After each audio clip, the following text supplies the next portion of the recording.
நிறைய பேர் வீடியோக்கு வெயிட் பண்ணிகிட்டு இருந்துருப்பீங்க. நாளைக்கு மார்க்கெட் என்ன ஆக போகுதுன்ட்டு. ஸோ வெயிட் பண்ணி தான் பார்க்கணும். ஸோ ஈரான் வர மிசைல்லாம் விட்டுருச்சு போல் அமெரிக்கன் பேஸில். ஸோ என்ன ஆக போகுது, கண்டிப்பாக மார்க்கெட்டு செம்ம நெகட்டிவாக தான் இருக்கும். இருந்தாலும் சாட்டர்டே அட்டாக்கு மண்டே மார்க்கெட் பயங்கரமாக ரியாக்ட் ஆகும். எல்லாம் எப்போடா மார்க்கெட் ஓப்பன் ஆகும், போட்டு அடின்னு அடிக்கலான்ட்டு இருப்பாங்க. ஸோ மண்டே வந்து என்ன வேணால் நடக்கலாம், மார்க்கெட் வைஸ் சொல்லுவேன் நான்.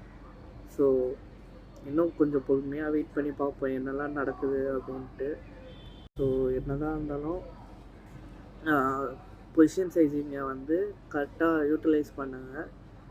அதுக்கு தான் ஃபின்ஸ் பாக்ஸும் டிசைன் பண்ணியிருக்கு. ஸோ உங்களுக்கு வேணும்னா பொசிஷன் சைஸிங் அதை கேல்குலேட் பண்ணுறதுக்கு நம்ம ஃபின்ஸ் பாக்ஸ் யூஸ் பண்ணுங்க. அப்படி இல்லையா ஸ்ட்ரெயிட்டாக உங்களுக்கே தெரியும் பொசிஷன் சைஸிங் எப்படி கால்குலேட் பண்ணணுன்ட்டு.